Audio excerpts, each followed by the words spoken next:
Everything used to be perfect, she thought to herself as she lay in bed. Her favorite stuffed purple fuzzy monkey, Roger, held tightly against her chest by her two folded, crossed arms. It had been a rough 3 years for Zoe Parker. Her parents had been married for 10 years.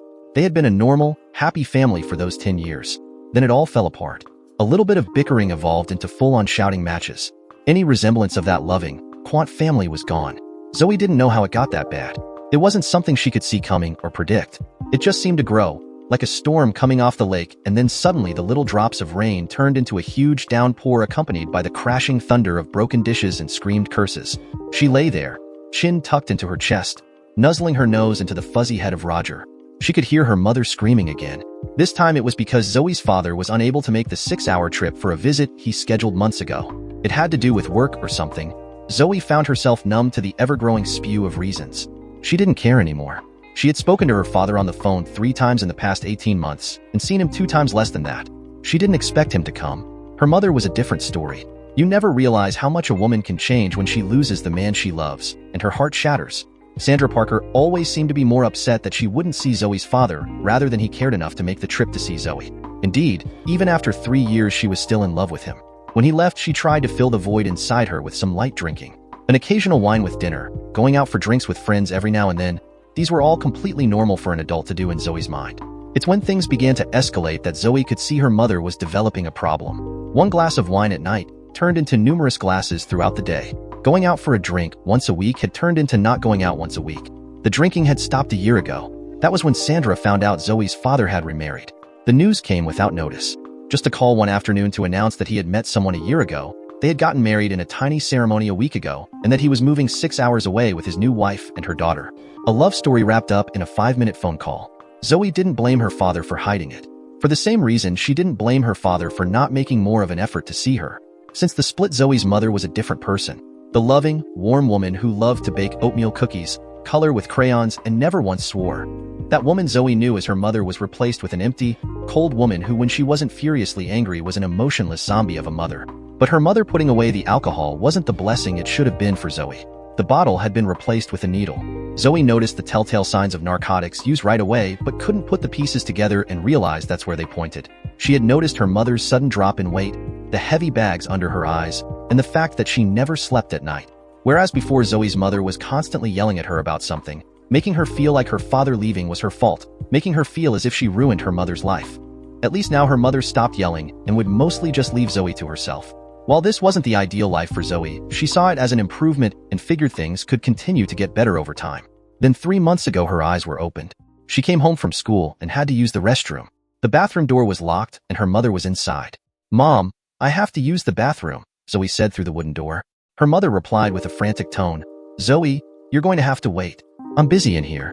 "Mom, I can't wait. I really gotta go," Zoe pleaded with her mom. Her mother's rushed tone spat back, "Just go away, Zoe. Let me be. Go away." Like the majority of older houses, there is usually a trick to unlocking the bathroom door. Zoe learned this trick long ago. She went to the kitchen, grabbed a butter knife, and returned to the locked entrance. She stealthily wedged the blade between the door and its frame. With an experienced flick of the wrist, she popped the mechanism and the door slowly swung open. Zoe looked at her mother, and the butter knife slipped from her then limp fingers and fell to the floor.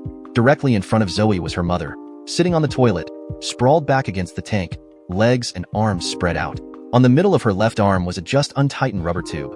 On her forearm, fresh needle marks, and on the sink counter next to her lay a needle, a bent blackened spoon, lighter, and a small plastic baggie with white powdery residue.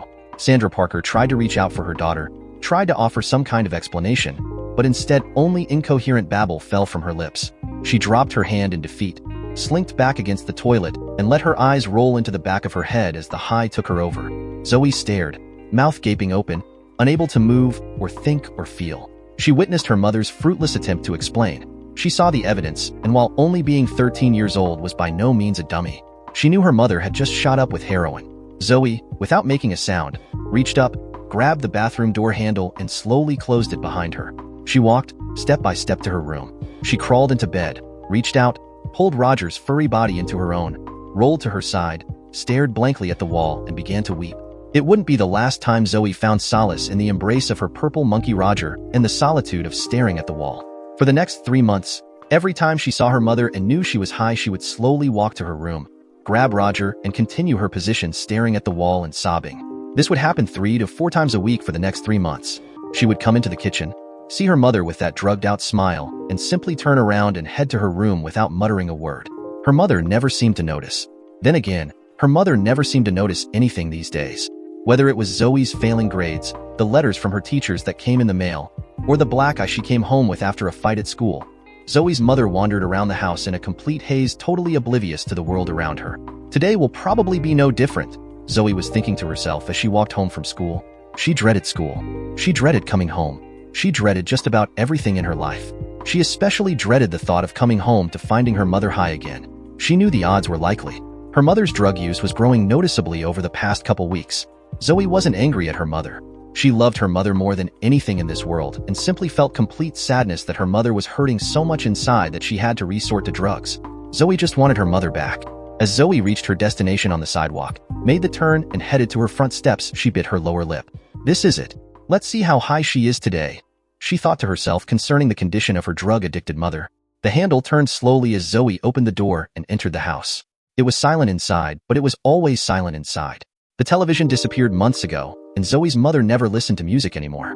Zoe slid her shoes off at the door and let her backpack drop from her shoulders to the ground as she closed the door behind her. "Mom, I'm home," she called out. Somehow, like every day, holding on to the smallest, tiniest chance of a miracle that her mother would call back to her like she used to over 3 years ago. Silence. Zoe dreaded that. Usually, her mother would make some half-hearted response, and the silence usually indicated Sandra was occupied at the moment by her attempts to get high. Slowly, she walked from the front of the house to the kitchen. She noticed a piece of paper sitting on the paper. With a snatch, she had it in her hand. Notice of eviction. All residents of this property are hereby court ordered to vacate the premises no later than 10 days from this receiving this letter. Zoe had feared this. She feared that her mother would be using all of her money to feed her drug habit. Her fear had come true. They had just over a week to find a new place to live. Zoe wondered just how worse her life could get. Then she saw it out of the corner of her eye. It was the toe of her mother's sneaker.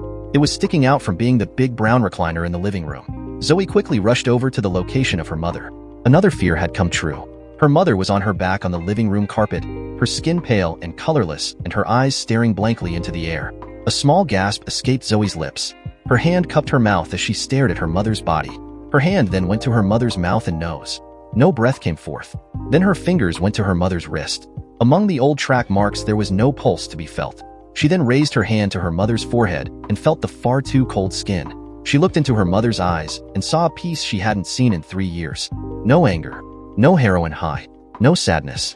She crawled next to her mother, reached out, grasped her mother's hand and pulled it into her chest, rolled to her side, and stared blankly at the wall. She was too dead inside to weep. The large raindrops splashed off of the top of the deep brown casket. The irony of a rainy day funeral was lost on Zoe Parker as she stared at the wooden box that held her deceased mother.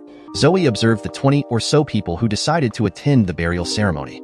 The small crowd creating a semicircle around the casket consisted of mostly people from her neighborhood smattered with a few of her mother's old friends. All of them had known Sandra Parker during the better years of her life. All of them seemed to have abandoned her over the past 3 years as she slipped deeper and deeper into her own personal void. Hypocrites, Zoe thought to herself. She could feel the bitterness and contentment building within her. The only emotion she had felt since she had finally left laying next to her just perished mother was hate. Being around this gathering of people was doing nothing to reverse that. That feeling dwelled within her now as she looked over the people who disregarded her mother when she needed them the most. Those people who did not find a need to attempt to rescue her mother from the vices that ruined her life. They did show up, however, when those demons finally took it. Hate is a powerful thing, and Zoe felt nothing but that for these people. The seed had been planted 6 days before when she finally left her mother's side after being there for 2 hours and traveled next door to inform her neighbor. That seed was slowly watered as the police came to her home, roped off the house, and drew the attention of the entire block. They all gawked and stared. They passed their judgments and make their demeaning remarks. They were there to see her body wheeled out covered by a thin white sheet. None of them cared when she was alive, when she needed them the most. But they all stood at the pew of righteousness feeling better about who they were as people because they weren't the ones suffering. Damn them, Zoe had swore in her head. That seed of hate so quickly became a sprout, and over the next 6 days, leading to the funeral, it would grow rapidly. She hated her father, Robert Parker, who couldn't make the trip the day he got the call, forcing her to stay with the neighbors she barely knew and who obviously felt so inconvenienced by her being there. He hated her stepmother, Victoria, and her daughter, Gabrielle, for coming along. Neither Zoe or her mother had ever met the two, but somehow, they pretended to care enough to attend the funeral. Having met them for the first time just 8 hours earlier had given her time to hate other things about them. She hated Victoria's shallow, fake smile when she met someone. She hated Gabrielle's almost perfect blonde hair and beautiful features that donned too much makeup for her 15-year-old face. Gabrielle was only 2 years older than Zoe, but with her overdone cosmetics and revealing, fashionable clothes, she looked to be 17. Zoe, with her dark hair and humble looks, with her baggy sweatshirts and outdated jeans, was the exact physical opposite. Right away, Zoe hated Gabrielle for that. Hate's an interesting thing. As Zoe stood there among the funeral's attendants, in between her father and stepmother, all she could feel was hatred. It didn't matter that her dead mother was about to be lowered into the ground. Emotions can be drugs. For 3 years, Zoe was a constant user of sadness. When her mother died, sadness was no longer effective. She needed a hard drug. That drug was hated, and she was addicted. The drive to her father's house was unbearable. Gabrielle, with her stylish pink cell phone that slid open 3 different directions, sat next to Zoe and had been talking for 3 straight hours. If you could call that talking. Zoe had lost count of the amount of OMGs and WTFs sputtered by her bubbly stepsister. It had also been a drive of empty, one-sided conversation with her stepmother so far. "We are happy to have you live with us," Victoria commented to Zoe with so much fake sweetness it almost gave her a cavity. "I'm happy too, Zoe," said her father. The first words he had spoken directly to her since her funeral. "We had to rearrange Vicky's angel room and turn it into a bedroom for you, but it was no big deal," her dad remarked kindly. "Not for you maybe, but you try putting together a room for a teenage girl with such short notice. I didn't have time to paint. I didn't have time to pick out new drapes. I didn't have time to do any real decorating. Not to mention finding a suitable place for my babies." Her stepmother shot at her father. Zoe muttered confused, "Babies?" Victoria collects porcelain angels and had the whole room filled with them. "It's okay though. You needed the room more," her dad informed her. Through the rearview mirror, Zoe could see her stepmom roll her eyes at her dad's last sentence. Her dad continued, "It's not much. A dresser and a bed. A small nightstand and a lamp. We'll work on making it more to how you want it as you get settled in. Maybe decorate it with those silly kittens you love." "I haven't been into kittens since I was a..." Zoe began to reply, but was almost immediately interrupted by Victoria blurting out, "Kittens? Robert, please. No girl in my house is going to decorate her room with kittens. I was already planning some really modern color patterns with..." Victoria trailed off as Zoe stopped listening. She could see her stepmother become exuberant talking about the interior design of her new room. Zoe didn't care, so she drowned her out. The second 3 hours of the trip had been easier on Zoe. Victoria put on a thick cloth beauty mask and fell asleep. Gabrielle switched from talking on the phone to clicking away at its keyboard and listening to the white earbuds of her bright pink iPod. Her father drove silently as her listened to the low drones of a sports talk show on the radio. Zoe studied her father through the mirror. The past 3 years had changed him. He was tan and leaner. He seemed to have lost the goofy, carefree demeanor Zoe knew for so long growing up. It appeared to have been replaced with a heavy sense of seriousness and almost a detachment from everything and everyone around him. It was almost like he was drowning out the world. "I miss Mom," Zoe blurted out. She didn't know why she said it. She didn't plan to say it. It just came out. Immediately, as the words escaped her lips, she felt dumb for saying it in this care, around these people. Then she heard another voice from the front of the care. "Me too," she heard her father say solemnly. Zoe looked at him through the rearview mirror. She saw his eyes filled with deep sadness, the kind of sadness you feel only after a horrible loss. Then she saw it. Her father's eyes fill with tears as a couple dropped to his shirt. He quickly rubbed his eyes and reached to the radio, turning the volume up. Maybe Zoe didn't hate him so much after all. Zoe caught herself nodding off as they pulled down her father's road. Their road. The reality just hit her that this was now the street that her new home was on. Everything in her life was still in a constant state of change. So, it was a bit surreal as the car passed through the middle-class neighborhood, filled with clean white picket fences and neatly trimmed, perfectly clean lawns. They came to a stop in the nicely paved, light gray driveway. To the left of the car was a basketball hoop. In front was the white door to a 2-door garage. Attached to the garage was a beautiful 3-bedroom white house with navy blue shutters. It looked like something out of a magazine. Suburban paradise. Zoe slung her canvas duffel bag over her shoulder as she exited the car. It's amazing how light the bag was considering it held everything she owned. Except for one thing, her purple fuzzy monkey amigo Roger, who was tucked under her left arm. As she approached the house via the concrete walkway, she clutched him so tight that if he were alive, he surely would have suffocated by now. Step by step, slowly she came to the navy blue front door. She stood there, directly across from it, and just stared. Everything looked so perfect to Zoe. The shutters and door matched to the exact perfect hue. The driveway was absent of a single crack or blemish. The grass was green, the sky blue, and in the distance, she could hear the chirping of birds. Zoe had been living a nightmare, and now she stood in what seemed to be a dream. She was snapped to reality as Gabrielle rushed by her, bumping her shoulder hard and sending her sprawling forward. Zoe was just able to catch her footing and not meet the concrete front step face first. "Why don't you and your stupid ape watch out?" her stepsister said with bitterness. Zoe collected herself and looked Gabrielle up and down. So many violent thoughts bounced around her head. Thoughts of pulling that perfect blonde hair out of her skull were the most prominent. For even just a moment, Zoe had taken a break from that dark, personal realm of hate. But like an old friend, it had returned. With that feeling brewing within her, she entered the house. Able to control those temptations to inflict pain and torture upon her stepsister, she closed the front door behind her, already so cynical and doubtful that this new life could be any better than the last. If staring at a wall was an Olympic sport, Zoe would be a gold medalist. She lay in her new room, the former den of porcelain angels, and stared at the beige wall. It had been 4 hours since she slung her canvas duffel bag onto the foot of her new bed and proceeded to lay down, clutching Roger and fixating her eyes on nothing but the wall. The room was average size, but being adorned with only a twin-size bed, a small nightstand which held a smaller lamp and a creme-white dresser. It felt huge. Huge and empty. Empty like me, Zoe thought to herself, entering the room those long 4 hours ago. Since then, she had laid, unmoving, on top of a quilt. It was one of those quilts you get at a designer home supply store that people pay way too much for because they think it looks genuinely homemade.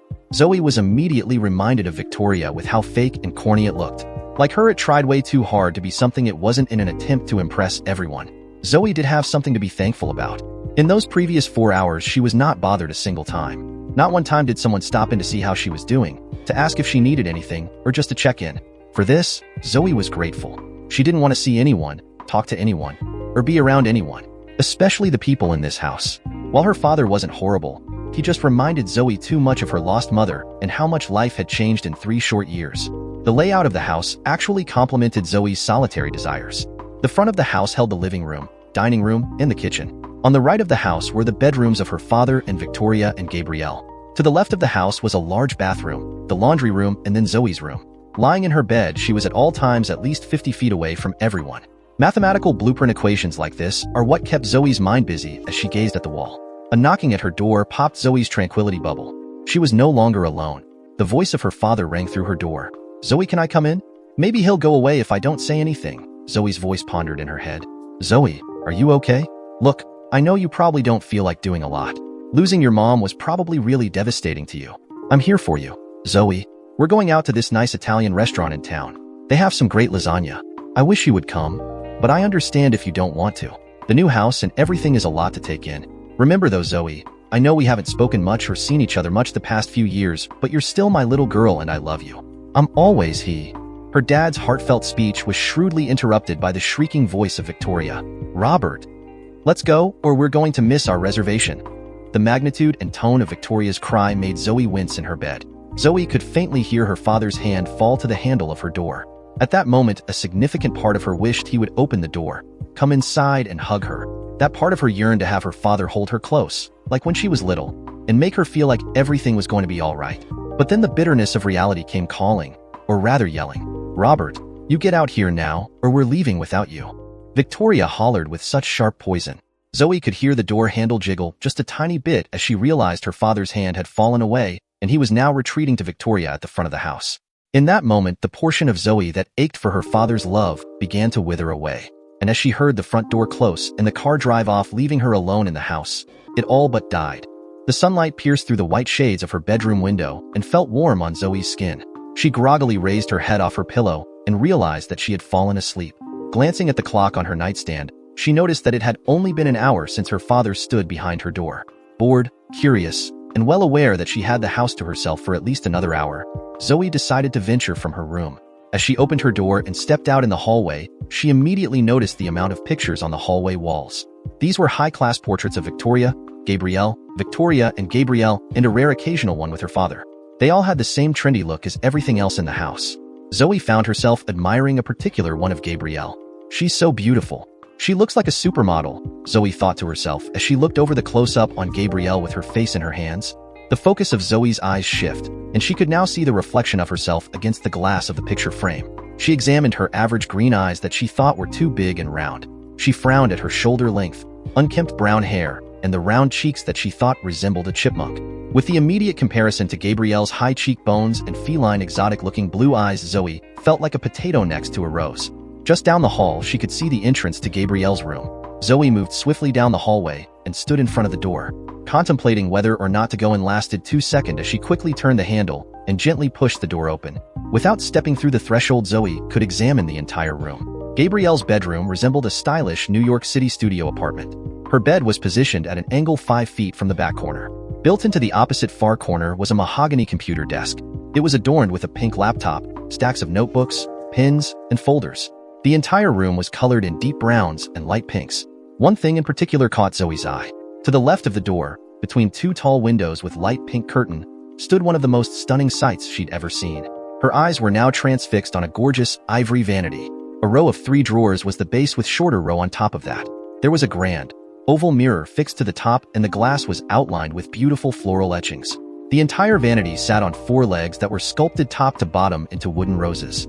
Without thinking, Zoe took slow steps into Gabrielle's room, her eyes spellbound by the luxurious piece of furniture as she slowly approached the vanity. Zoe, with the movement of someone approaching a previously undiscovered treasure, reached out and let her fingers grace the ivory bench standing in front. It was smooth marble with a plush light pink velvet pad to sit on. Zoe's hand crept from the bench to one of the pearl handles of the bottom drawers. With great caution, she slid the drawer open a few inches. Her fingers danced inside and pulled out a tube of lipstick. She admired the gold base and the cosmetic's deep red color. She turned it over, and on the bottom of the base, she read, "Crimson Fantasy." Through the empty hall of the house, she could hear the closing of car doors in the driveway. Zoe felt panic rush through her as she scrambled to gain her senses. She quickly pushed the open drawer shut and made her way to the door of Gabrielle's bedroom. As she crossed under the door frame, a wave of alarm crashed over her as she realized the tube of lipstick was still in her hand. Before she could turn around to return it, she heard the knob of the front door turn. Not wanting to get caught snooping in her stepsister's room, she reached for the door, closed it quickly but silently, and bolted down the hall for her room. He ever so quietly shut her own door and resumed her place lying in her bed. She shut her eyes to feign sleeping as she could hear the 3 new members of her family enter the residence. Zoe could feel the percussion of her beating heart against her chest as she lay there. She hoped that no one saw her outside her room and, more importantly, anywhere near Gabrielle's room. Each second felt like an hour as the minutes slowly passed. With no sudden intrusion, Zoe began to feel relief. That was quickly squashed by a soft but sharp knock at the door. Thinking it wise to still fake taking a nap, she did not answer. But before a second knock ever came, the doorknob turned and Zoe could hear someone enter the room. Through the utter silence, she could hear the door close softly and someone approach her bedside. Keeping her eyes shut and attempting to keep her heart rate from beating like a hummingbird, she felt the shift of weight as someone sit next to her on the bed. "Zoe, I know you're not sleeping. Open your eyes. I want to speak to you about what I just saw when we came in the house." Victoria's voice rang through the room and was the missile that sunk Zoe's heart. One eye after the other, Zoe slowly opened each and rolled to her back. She pulled herself up on the bed and tucked her knees into her chest. Resting her chin on her knees, she hugged her legs and tried not to make eye contact with her stepmother. "I saw you coming out of Gabrielle's room. I want to know why you were in there," Victoria questioned. 1,000 excuses raced through Zoe's mind. Each one sounded more and more outrageous than the next. Zoe was suddenly overcome with hopelessness and despair. She pondered that maybe if she was honest with her stepmother, maybe, just maybe, this woman could understand her and even just attempt to aid her. "I was curious and wanted to look around the house," Zoe barely got out from her quivering lips. "I saw Gabrielle's room first, and it was amazing. Everything is so beautiful. She is so beautiful. Then I saw the vanity, and it made me wonder. Maybe I could find out what makes her so beautiful." The side of Victoria's mouth curled up in a slight smile. Her eyes showed pity onto Zoe. "Zoe, I understand. Gabrielle is a gorgeous girl. She's my perfect little angel. She looks like a movie star. She is perfect. I can understand you wanting to be like her, to look like her. But baby, women use makeup to highlight their features. And I'm sorry, but you just don't really have anything worth doing that to. No matter how long you sat in front of that mirror and no matter how much makeup you put on, you're still going to look like you. And you should be proud of that. Lots of beautiful girls wish they could look more natural," Victoria said, dripping with a passive-aggressive, backhanded, insulting tone. "Plus, pretty girls don't ever have to work for anything in life. They get the world laid at their feet. You won't have to deal with that. You'll be able to really develop your own little personality." Zoe looked down at her knees as the words of her stepmother hit her heart like a sledgehammer. It took everything she had not to let the tears flow from her torn soul. Victoria stood up from the bed and headed to the door. She stood in the doorway with the door in her hands, ready to close it. She peeked her head back in and looked at Zoe. And I know you've been through a lot, but I wanted to warn you that your father is going to be really busy. Not only is he doing a lot of overtime at work, but Gabrielle needs him with her solo for the school musical she's going to be in. And I need him there for me to deal with the hurt and pain of having to put my babies in a box in our closet. So, I hope you understand that he's just not going to have a whole lot of time for you for a while. After all, you came into our family, Victoria said with massive amounts of harsh resentment. As Victoria closed the door behind her, Zoe's emotions were not conquered by the drug known as hate. Deep in her heart, she felt abandonment and loneliness. Her mother, the only person who truly loved her, had given her life to drugs. And now the one place she might be able to call home, the one place she might find hope, love, and a new beginning didn't want her. It was that moment Zoe felt like a single star perched in a night sky filled with nothing but darkness.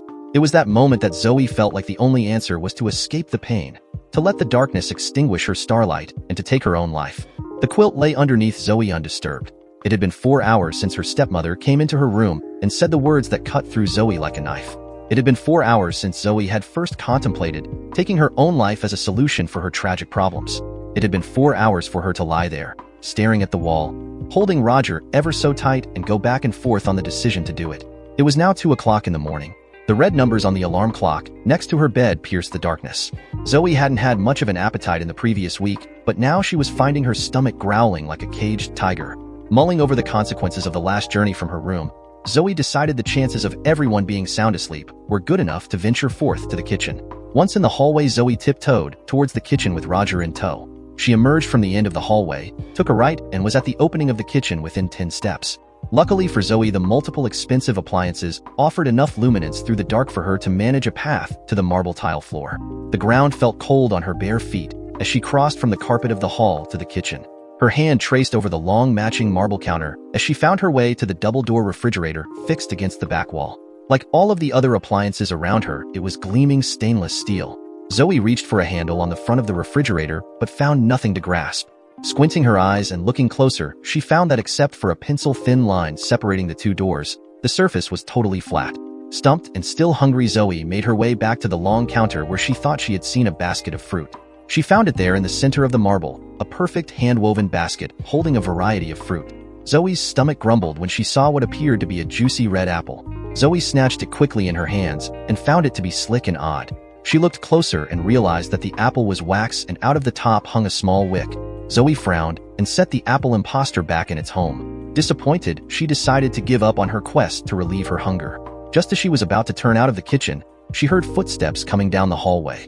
After her last experience from exploring the house, she found herself stricken with fear and anxiety. She feared the passive, bittersweet wrath of her stepmother.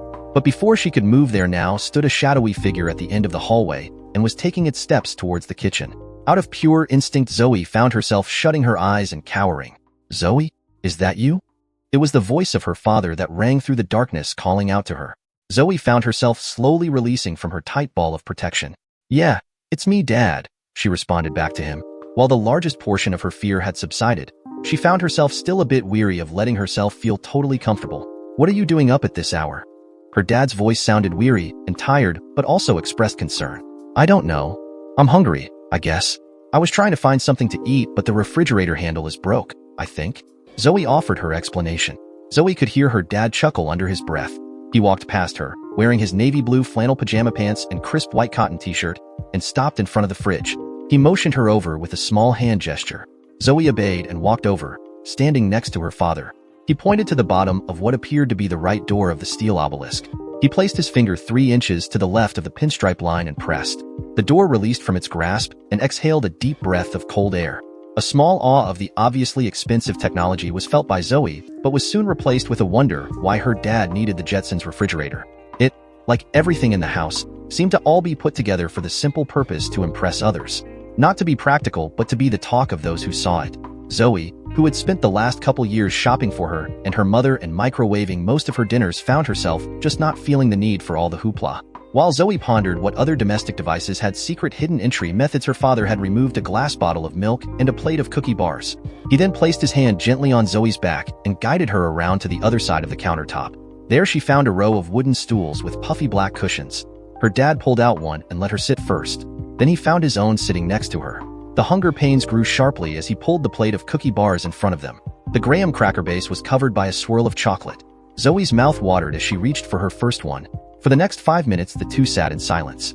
Swallowing her second rich cookie bar, Zoe's stomach, while now satisfied, was telling her just how good some cold milk would be. After a quick scan of the counter, she turned to her dad. "We need glasses," she noted. "No glasses," he said rather bluntly. "This is my time. I come out here once a week. I get to be alone. I get to drink from the bottle. I get to be by myself." Zoe suddenly found herself assuming that her father was giving her a hint. She mumbled what was an attempt at a quick apology and started to get up from her stool. "I wasn't telling you to leave, kiddo. My time is now our time. It gives me a chance to share some cookies and milk with the daughter I haven't seen nearly enough of lately," he told her warmly. Her father grabbed the large bottle of milk, his hand wrapping around the neck, and he brought it to his lips. With a bend of the wrist, he swallowed 3 large gulps. The bottle was then returned to the counter as he let out a soft belch. Zoe giggled a tiny bit as she looked up at her dad and saw a long white milk mustache above his upper lips. "What?" he questioned, feigning confusion and returning a big warm smile. Then he slid the bottle over to Zoe and nodded for her to take her own drink. Zoe placed her small hand on the neck of the bottle, her fingers barely wrapping halfway around. Her other hand found the bottom in order to lift it to her lips. She tilted the glass container and took a large chug of milk. The bottle once again found the table as Zoe's small body let out a high-pitched pip of a burp. Her father looked over at her and gave a hearty chuckle as he saw a massive matching milk mustache dripping from her lips. The morning sun penetrated through the windows in Zoe's room. It was now Sunday, 8 hours after her late-night dessert snack with her dad, and for the first time in a long time Zoe awoke with a feeling of hope. While that feeling was still very small, it was doing a good job of distracting her from the dark emotions that overwhelmed her daily. Rolling out of bed, Zoe scanned her bedroom floor and found the same denim blue jeans she had worn the day before. With only a few pairs of pants, Zoe often had no other choice but then to wear the same pants 2 or 3 days in a row. Today was no different. As she lifted the worn fabric from the ground, something fell out of her pocket and bounced off the carpet. Reaching down, picking it up and examining it, Zoe found herself looking at the lipstick from Gabrielle's room. "I have to give it back," Zoe uttered, groaning to herself out loud. Her head hung low as she held the cosmetic tube tightly in her palm. She realized there was no way she could make this journey alone. Quickly, she snatched Roger up in her left arm and seized him to her side. She turned and made the slow journey from her room out into the hallway. As Zoe walked, she imagined Gabrielle's response in her head. At worst, Zoe predicted that her stepsister would take the makeup back and command her to get out of her room. At best, Zoe envisioned Gabrielle appreciating her honesty and welcoming her to use her makeup and extraordinary vanity anytime she wanted. Realistically, Zoe knew that it was more likely to fall closer to the worst side. The pounding of her heart felt like a jackhammer inside Zoe's chest as she reached her stepsister's door. Making a loose fist, she brought her hand up, flicked her wrist, and using her knuckles tapped lightly on the door. The soft beat was followed by no reply, so Zoe used a little more force this time, increasing the volume of her knock. "Come in," came the voice of Gabrielle through the door. Zoe, moving with the caution of a gazelle entering the den of a lioness, ever so slowly turned the handle and creaked the door open. The door crept open and Zoe could see her Gabrielle sitting on the bench in front of the vanity, looking into the mirror and brushing her perfect straight blonde hair. The two stepsisters made eye contact through the mirror. Gabrielle spoke first. "What do you want?" The nerves inside Zoe's stomach wound even tighter hearing the sharp tone of Gabrielle's voice. She knew this wasn't going to be easy. Regardless, she took a few steps into the room. Unsure of what to say and unclear if she would even have the clarity to form the word, Zoe simply extended her arm out towards Gabrielle. "I didn't mean to," was all she could muster as her fingers lethargically crept off the tube of lipstick and revealed it in the palm of her hand. With her head bowed in shame, Zoe could still see her stepsister through the mirror. As soon as Gabrielle's gaze came to the item in Zoe's hands, her eyes widened in shock and then quickly squinted in fury. "You stole my makeup?" Gabrielle accused Zoe as she shot up from the bench and turned to face Zoe. "I was just looking at it and then..." Zoe's soft, almost whisper-like explanation was quickly cut out by Gabrielle's harsh words. "You were in my room? And you took my makeup?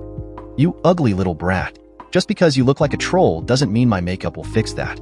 You'll never look like me. You'll never be me. You're not even supposed to be here. You're not even a member of this family. Your father never loved you enough to see you, and you're only here because he felt sorry for you. You pathetic little loser. How would you like it if I took something of yours?" Gabrielle's words hit Zoe's soul like poison arrows shot from point-blank range. Zoe winced at each one, not feeling anger in return, but instead she found herself feeling shame and emptiness. Gabrielle wasn't finished. "Not that you have anything worth taking. Even your stupid little monkey is ugly. How would you like it if I took that? It might do you some good to grow up and not be such a baby carrying it around all the time." With Gabrielle's last words, she reached out, grabbed the dangling arm of Roger and pulled sharply. Zoe was caught off guard but came to her senses enough to catch the end of Roger's leg and initiate an immediate case of tug-o-war over her purple, fluffy primate. "Stop. You'll hurt him," Zoe pleaded with her stepsister. "Hurt him? What are you, 6? He's fake." Gabrielle shot back. "Please, stop. I'll never come in here again. Just let Roger go." Zoe begged this time with her stepsister, trying to secure her stuffed monkey and find solace in her own room. "You bet but you'll never come in here again. And this monkey is mine now." Gabrielle gave a heavy pull so strong it pulled Zoe forward 2 steps. "Let go," Zoe shouted loud, in both anger and desperation, as it was her turn to give Roger a mighty tug. Except when Zoe pulled, Gabrielle didn't come forward like she had. Instead, there was a loud rip sound that pierced the air. The tension on Roger's leg was gone as his body fell back to Zoe's possession. It was missing an arm. Zoe looked up, and what happened before her took place in slow motion.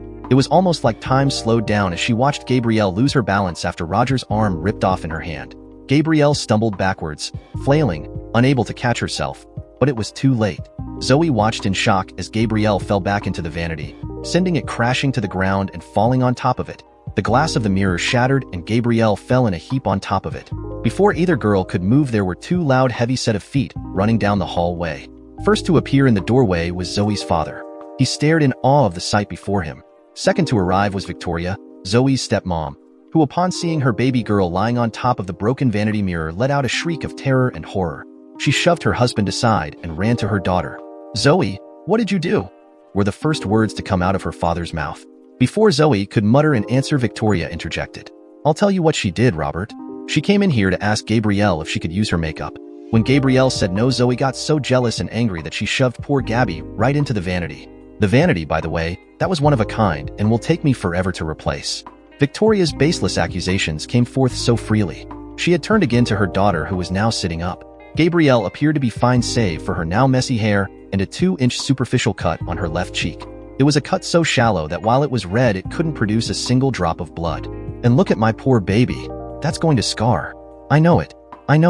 Robert, we have to take her to the emergency room. She may have internal injuries. I'm going to get her into the car. You take care of that girl." Victoria, seemingly refusing to refer to Zoe as Robert's daughter. Victoria helped Gabrielle to her feet and, putting her daughter's arm over her own shoulder, helped her out of the room. As they passed by Zoe, Victoria shot her a look of anger and bitterness. Once they were out of their room, Zoe's father turned and faced her. "Zoe, is what Victoria said true?" Robert asked her softly and solemnly. Shaken by the events of the last 15 minutes, Zoe struggled to find words. She became aware that it may appear she was trying to think of an excuse, so she just babbling whatever she could get out. "Dad, I didn't." She was quickly interrupted. "Don't lie to me, Zoe. Please, do not lie to me," her dad immediately accused and commanded at the same time. But, I'm not lying," Zoe stammered pitifully. Zoe could see both growing anger and disappointment in her father's eyes. "Zoe, I want you to go to your room and stay there the rest of the night. I'm going to take Vicky and Gabby to the Do not come out. And tomorrow is your first day of school and you are going. I don't want to hear anything else about it. I'm so disappointed in you. I really thought this could work, Zoe. I really did. But now I'm starting to wonder maybe you'd be better off somewhere else." Her dad trailed off in such a disheartened tone that it almost brought tears to Zoe's eyes. If she wasn't already so empty inside, it would have. Slowly, she walked past her father and turned down the hallway. She stopped just inside her door and looked once more back down the hallway. Her father stood with his head bowed under Gabrielle's doorframe. "Dad." Zoe attempted to communicate one last time. "Just go to your room, Zoe," her father spoke defeated. As he turned and walked to the front door, Zoe slowly closed her own door behind her. Crawling into bed, she laid Roger next to her. Lying on her side, she traced her finger over the giant rip where his monkey arm used to be. Now it was torn. "Just like me," she thought to herself. Zoe wrapped him up in her arms and stared at the wall. She played back her recent memories in her head, starting with finding her mother dead in her own home. Slowly, darkness crept over Zoe's heart. Slowly, feelings of emptiness, abandonment, and loneliness swept over her. As the images in her head reached the present, she found her heart and soul drowning in a sea of numbness. Zoe finally was overcome. She finally reached her breaking point. The feelings inside her overcame her, and she was convinced that she no longer had a place in this world. That the only person who truly ever loved her had died, and that she wanted to follow her. As Zoe closed her eyes, she had made up her mind. There was no turning back now. Tomorrow would be her last day on Earth. After school, she would return home, and with everyone out of the house and all alone, she would take her own life. How one could wake up to the last day of their life and feel completely serene perplexed Zoe. She had been laying awake for the past half an hour watching her alarm clock. That alone was an interesting event to her. Each tick of the minute, each change of the digit, was like a slow countdown to her final moment on Earth. Watching the slow expiration of her life be tallied away was a new experience. Then again, it wasn't quite staring at the wall. Zoe wanted to see as little of the 3 other people in her house as possible. It was going to be her last day alive, and she didn't have any desires to deal with the cold stare of her stepsister, the artificially sweet passive-aggressive tone of her stepmother, or the complete indolence of her own father. She had heard them arrive home from the hospital just an hour after they had left last night. She had heard her stepmother's shock and anger with the emergency room nurse who refused to admit her daughter over a superficial laceration. She had also heard her father's adamant refusal to schedule an appointment with a plastic surgeon over an injury not much larger than the average paper cut. So, Zoe had arisen at 5:30 that morning and took the quickest, quietest shower in her life. Quickly, she had slipped on a plain, worn navy blue hooded sweatshirt and a faded pair of blue jeans that were 2 inches too long for her. Then she proceeded to do the time watching that took up her entire morning. It was now 7:30 and Zoe, already politely turning down her father's mumbled offer to have some cereal, slung her canvas bag over her shoulder and headed to the front door of the house. As she slipped out of the front door, she made sure to lock it behind her. Everyone had already left for their respective day's agenda. Her father was now at work, Gabrielle was at a morning musical practice, and her stepmother Victoria was presumably out shopping. Earlier that morning, when her father made a flat-effect offer of cereal, he was also quick to mention that there would be a school bus in front of the house 45 minutes after 7 o'clock. Zoe was lucky to have heard that as she made every attempt to drown each individual word that escaped his mouth. After traveling down the walkway, Zoe found herself standing where it met the sidewalk in front of the house. As Zoe waited for her transportation to school, she found her mind swirling around the different ways she could do the dark deed that afternoon after school. Before she could let her imagination go into too much detail, she was snapped to attention by the hydraulic brakes of the large yellow metallic beast in front of her. With her head down and attempting to draw the least amount of attention possible, she boarded the bus and found an empty seat halfway to the back. Trying not to make eye contact with anyone, Zoe clutched her bag and kept her head lowered. Within her peripheral vision, she could see a pair of black canvas high-top Converses with hot pink laces settled on the bus floor across the aisle. That was enough for Zoe. She didn't dare to let her eyes drift up and draw the attention of whomever those feet belonged to. The ride to school quickly became a sudden place of suicidal meditation for Zoe. She let her eyes wander to the ground between her feet as her mind did a warp-speed review of her life and the options she had to end it that afternoon. Just as she was about to settle on the route in which she would take to no longer exist, she found herself feeling lifted up slightly in her seat. Being snapped to attention, she realized her sudden change in personal elevation was from the plopping down of someone next to her on the large cushioned bench. With the sudden intrusion of the private space next to her, Zoe found herself almost gawking at the person now sitting next to her. It started with the black shoes and hot pink laces that were once across the aisle, but now were on the ground next to her own worn, white tennis shoes. Zoe's eyes traveling up found a pair of legs clad in black leggings, a red plaid knee-high skirt, a white long-sleeve dress shirt with a black corset vest, and a long, very loose knotted red necktie hanging around a pale neck. Moving her view to the face of the intruder, she found a girl who had a huge smile plastered across her face. Her big smile made her already round cheeks puff out even more over her cheekbones. Zoe's eyes then met the glittering, innocent-looking eyes of the girl next to her. Zoe found that she was nervous and quickly dodged her eyes away and was now looking at the girl's head. On top of it was a black cadet hat with a big red cross on the front. Under the hat were long auburn curls of hair that fell a couple inches past her shoulders. "Hi, I'm Riley. What's your name? Sorry if I'm intruding. I don't mean to intrude. You looked kind of sad and I've never seen you before, and you look like you could use a friend. Not that I'm saying you don't have friends, because how would I know? I know nothing about you, not even your name, which is why I just asked it, of course." The girl next to Zoe said to her in such a hyper, frantic tone Zoe almost had to hold her jaw from dropping.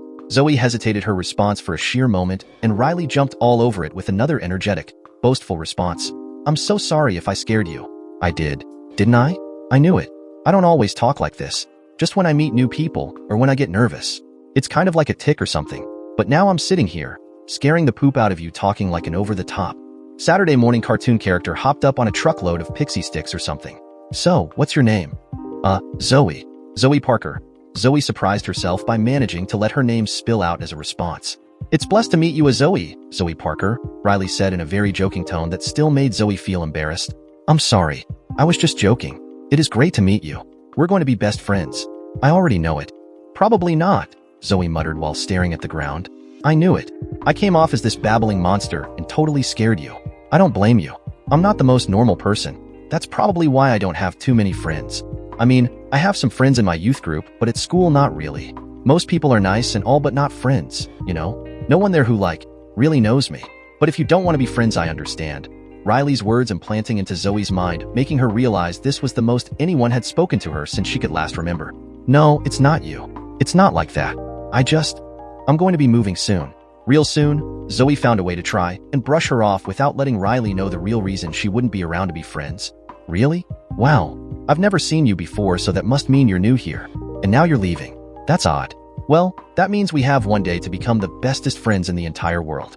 That way, when you leave, you have to keep in touch with me, Riley said in such an optimistic, happy tone that she once again caught Zoe off guard. Zoe didn't know what to say. While the last thing she wanted to do was make friends with someone on her last day alive, she wasn't mean enough to brush Riley off. And not that Riley seemed like the type who could be brushed off. Zoe decided that it probably wouldn't be the worst thing in the world to let someone sit next to her on the ride to school. That was as long as she could get her to stop talking. I don't really feel like talking today. Zoe tried to be nice about getting Riley to not talk her ear off. Riley was very polite in her reply when she said, "That's okay. Some of the best things are not even said." She then reached into the side of the backpack between her legs and pulled out a pink iPod. Without asking, Riley placed one of the white plastic earbuds into Zoe's right ear. She slipped the other one into her own left ear, pulled her knees up into the back of the seat in front of her, and slinked back relaxing. You? Zoe started to object.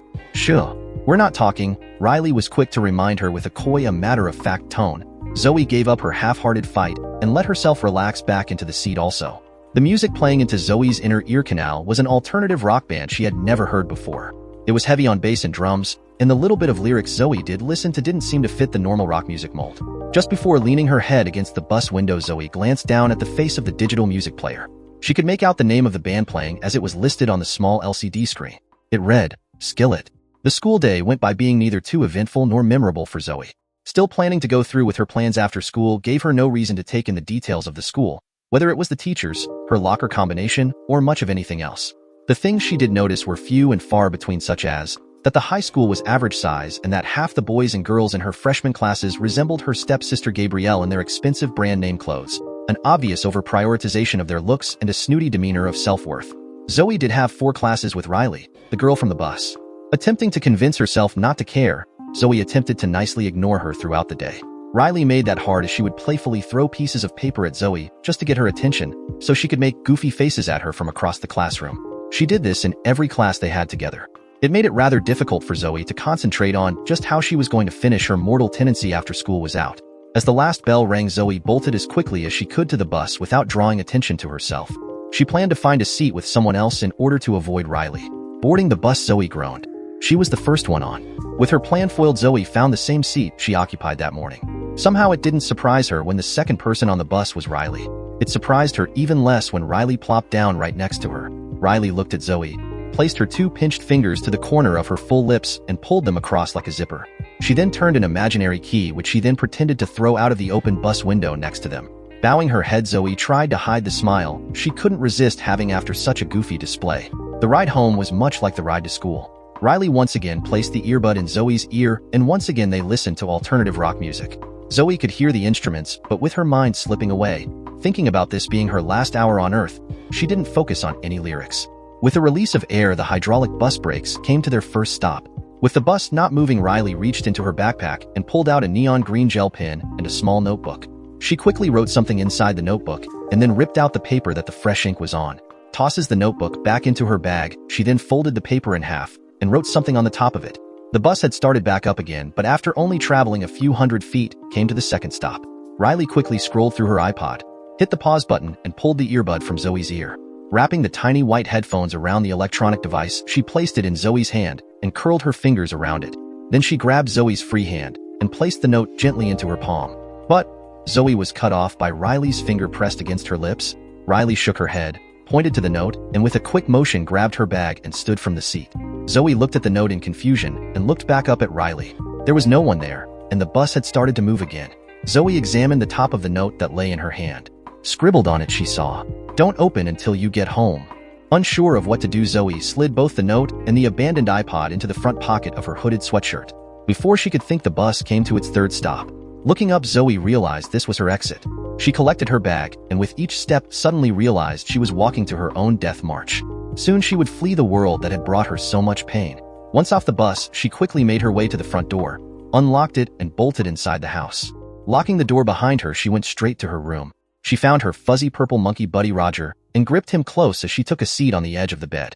Not wanting to scare herself out of it, Zoe decided right then she needed to get her dark deed over with.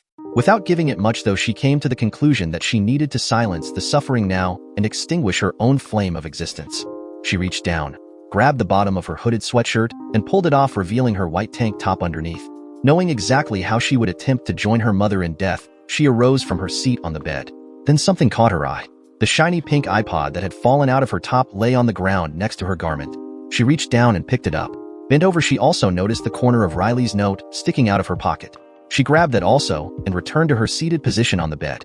Zoe placed the iPod on her lap as she opened the note. In pretty neon green gel pen was written, "Just press play and listen. Please listen. Really listen." Zoe figured she could give the one nice person in her life a last request. She placed the earbuds in her ears and let her thumb circle over the play button. After some hesitation, she pressed play. An acoustic guitar's melody came through and entered her head. At first, she just listened to the rhythm, and then she remembered the note. So she listened. She really listened. Zoe let the words flow through her ear and into her skull. But they didn't stop there. The more she listened, the more they sunk into her. The more she listened, the lower the words entered her. When the chorus came through the tiny speakers, it was penetrating her heart, piercing into her soul. It was then that for the first time since her mother died, Zoe Parker began to cry. Her tears poured from within her, and she had no idea why. They were tears of sadness, hurt, and grief. But as the song played on, they became tears shed as release and relief. Zoe curled up on her bed, her knees buried in her chest as she wept. The tear drops flowed like rain as Zoe felt a great, heavy burden lifted from within her. The song came to an end and Zoe quickly pressed play again. She listened to it for a second this time crying harder and heavier. She heard every word that was sung. The chorus of the song seemed to play just for Zoe as it rang right into her very spirit. She felt every word. "And I'll be by your side wherever you fall in the dead of night, whenever you call, and please don't fight these hands that are holding you, my hands are holding you." It was then that one thing became clear. Zoe Parker would live another day. Zoe awoke the next morning not remembering when or how she had fallen asleep. Glancing at her alarm clock, she noted the time being 30 minutes after 6 o'clock in the morning. Even with a rudimentary estimation, she deduced that she had slept for a minimum of 13 hours. Usually when one sleeps for over half of an entire day, they awaken to feel refreshed. However, this failed to be the case for Zoe, who immediately felt the weight of her emotional burdens press on her like a heavy boulder. Further noticing her surroundings, Zoe quickly snatched up the pink iPod of Riley's that had fallen to the floor next to her bed. Swinging her legs over the side of her bed, she then stood and stretched as hard and far as she could. A primal moan escaped her lips as almost every muscle, ligament, and tendon in her body extended and then constricted. As quickly as she stopped stretching, a massive yawn escaped her gaping mouth. Haggard was the best word to describe how she was feeling, Zoe decided. Worn down, beat up. Even after what seemed to be an eternity of sleep, she still felt as if the world chewed her up and spit her out. It also felt like she had been stepped on by circumstance and stuck to reality's shoe. Unsure and too confused to understand exactly what feelings caused her to cry the night before, Zoe concluded that even if she had been pulled off reality's size 10, she was still just a piece of chewed-up gum. Lost in what was more of a case of self-actualization than self-loathing, Zoe barely heard the knock on her door. A shift of her eyes, and her focus landed on the digital digits of her alarm clock. Somehow 30 minutes had passed, and the time was now 7 o'clock in the morning. Without an utterance of Zoe's acknowledgement or approval, the person behind the door knocking became the intruder opening the door. She didn't have to see or hear the approaching guest coming through the doorframe. As her nose hairs curled, Zoe wondered how her stepmother's expensive perfume could smell so cheap. Victoria, wearing a buttercup ruffled sleeveless Liz Collins top and a matching red sleek knee-high skirt, strolled into Zoe's room without a hint of seeking her stepdaughter's permission. The click-clack of the suburban wanna-be fashionista's heels echoed in Zoe's mind. Zoe could hear and see her stepmother speaking to her, but what was processed as sound in Zoe's head was much more comparable to a high-pitched air horn. "I bet she would buy a bottle of cow pee if they called it perfume and put Beyoncé's name on it," Zoe couldn't help but think to herself. The conversation ended rather abruptly, as much of a one-sided encounter as it was, with Victoria babbling in Zoe's direction and Zoe attempting to have at least a half-hearted look of interest. Through the nodding and polite smiling, Zoe was able to make out that Victoria was informing her that breakfast was on the table. Not very sure what she had said that they were having, it wasn't until Victoria reached the open door to leave that she turned. It was then that Zoe heard her speak a statement so clear and so concise it was like a verbal dagger aimed right at her heart. Besides Zoe, fruit and wheat toast is exactly what you need. You need to start working on that extra baby chub anyways. It's the only way you'll ever get a boyfriend. Maybe then you'll finally stop being so depressed and selfish already. We don't want to end up just like your mother. Her stepmother's words, one by one, came forth from her lips like a guided missile set on the destruction of Zoe's very spirit. If it wasn't for the immediate closing of Zoe's door behind her stepmother, exiting there had been a very good chance Zoe would have leapt at her throat like a rabid pit bull. Instead, Zoe found herself barely able to hold in an animalistic scream of rage. The suppression of her fiery emotions ravaged her heart. Bitter anger, hatred, sorrow, and fury flowed through Zoe like the raging waters of the high seas, crashing within her, unable to escape. Physically, the powerful, erupting feelings within caused Zoe to grip her left arm with her right hand like a vice. Lost within herself and her emotions, Zoe could not feel the strength in which she grasped her arm. She could not feel her fingernails dig into her own flesh. She could not feel the blood begin to trickle down her arm. It took the raised voice of her father coming through the bedroom wall to bring Zoe back to reality. "Zoe, we are all heading out for the day now. Make sure you don't miss the bus. I love." Her father's sentiment was cut off by the screeching voice of Zoe's stepsister Gabriel. "We are going to be late." "I cannot be late." The adolescent rant of her step-sibling sounded like nails on a chalkboard to Zoe. Within an instant, Zoe could hear the slam of the front door. She was now alone. It was then she felt the warm trail of blood slowly flowing down her arm. Panicking, Zoe frantically attempted to wipe the blood away. Instead of cleaning up the plasma that journeyed down her arm, her fingers smeared it across her skin. Zoe quickly removed the same blue hooded sweatshirt she had worn the day before and wiped the blood from her arm. Applying pressure to the two fingernail-shaped holes just below her elbow on the underside of the arm, she was able to quickly stop the bleeding. It was then that Zoe noticed the time on her alarm clock and cursed at it for forsaking her. Zoe had exactly 15 minutes to get dressed, gather her things, and meet the school bus in front of her house. Without hesitation, she bolted to the bathroom down the hall. Quickly, she scoured the medicine cabinet and located the box of Band-Aids. After using them to cover the marks on her arm, she sprinted back to her room where she quickly removed the rest of her clothing. Reaching into her still-packed suitcase, she pulled out the first top and bottom she could find. In a hurry, she slid on a pair of faded denim jeans whose fray and rips weren't a sense of style, but simply the actual wear and tear of year-old pants. Following her pants, she pulled a white t-shirt over her head, grabbed her canvas book bag, Riley's pink iPod, and bolted to the front door. Just seconds from the bus, pulling away from the front of her house, Zoe had made it in time. Boarding her giant yellow cab to school, she had almost forgotten about the strange enigma that was Riley.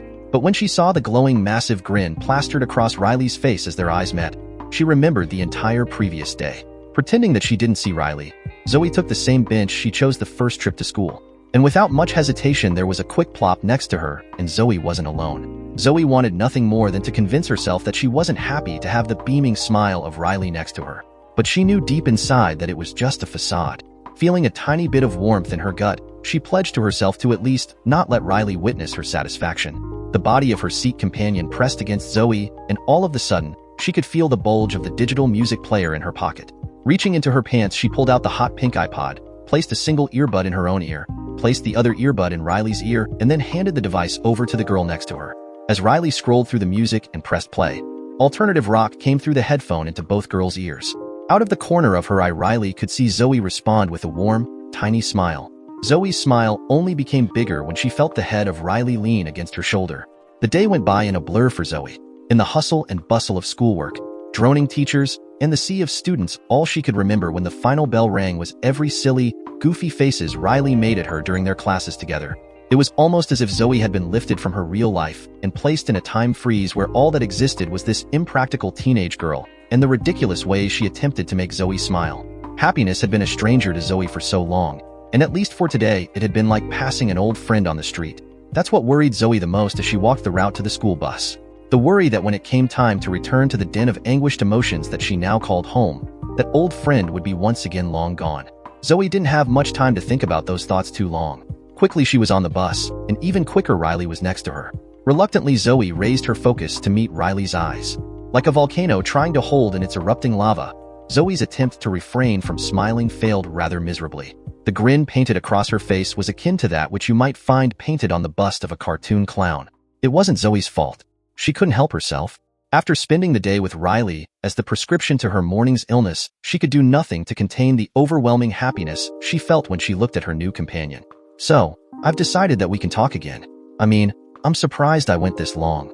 The last time I went that long without talking, I don't think I've ever went that long. Talk about painful. Let's never go that again. Riley nodded with strong affirmation. Never, Zoe responded with her own over-the-top nod that made her hair flop into her face. So how was your day today? Tell me all about it. From the time you woke up until this very moment right now. Tell me everything. Riley fired out her words like a verbal machine gun. Zoe murmured while trying to think of a way to not speak of that morning. I woke up and got ready for school. I went to school and watched this crazy girl make weird faces at me all day, and now I'm here. Sounds like such a strange person to just make faces at someone like that. And during school, what the nerve? With a sarcastic condemnation, Riley replied to Zoe. Following her playful rant about the strange girl, Riley's stern, serious face suddenly became a twisted display of squinted eyes, puffed-out cheeks, and a wagging tongue. A split second passed before both girls burst out laughing. Holding their stomachs, the girls leaned into each other and suppressed their giggles. So, Riley started her sentence by elongating the syllable, and each word making a different pitch. Tell me all about you. Where did you used to live? What does your mom do?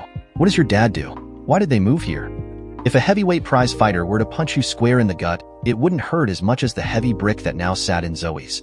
The question she was just asked not only brought up the painful memories of her deceased mother and her absentee father, but also the sting that she quickly realized she was going to lie to Riley. We used to live in Texas. My dad is some computer programmer whiz, and we moved here because he got promoted to some big job. My mom works in reality, and she's always showing houses, so both of them are gone most of the day. Each word drenched with dishonesty, Zoe found herself clinging to the hope that Riley would believe her. Wow, that's awesome. So, your dad is like the next Bill Gates, or like Tom from MySpace or someone. What kind of stuff does he program? And where does your mom sell houses? Tell me, Riley pleaded with Zoe to let her know more about her. Well, Zoe paused in order to manipulate a false tale in her mind. My dad works for the government, so I don't know anything about what he does exactly, and my mom just started selling here, so I don't know either. Secret government spy stuff? How cool. I bet your dad is like a complete secret agent, man. I bet his watch has a laser in it. Riley became so intrigued that Zoe realized she wouldn't have to worry about her not believing the lie. The loud hydraulic brakes gushed out air, and the bus's door creaked open. Shoot, this is my stop. I'll see you tomorrow morning, Ms. Zoe Parker, daughter of the world's top super undercover ninja government operative. Riley bounced down the aisle and out of the bus. Letting her head slump, Zoe felt relieved to have that over with, but also felt quite guilty that she had to deceive her new cohort. Zoe gathered her things together, knowing that her stop was almost there. A minute passed and Zoe was at her stop. She made her way out of the bus and was quickly surprised by the sight in front of her. Not expecting her stepmother to be home until later, Zoe was caught off guard seeing Victoria's car parked in the driveway.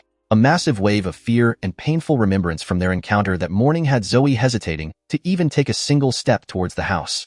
A mental recap played in her mind of that morning's unpleasant experience and the malicious words from her stepmother.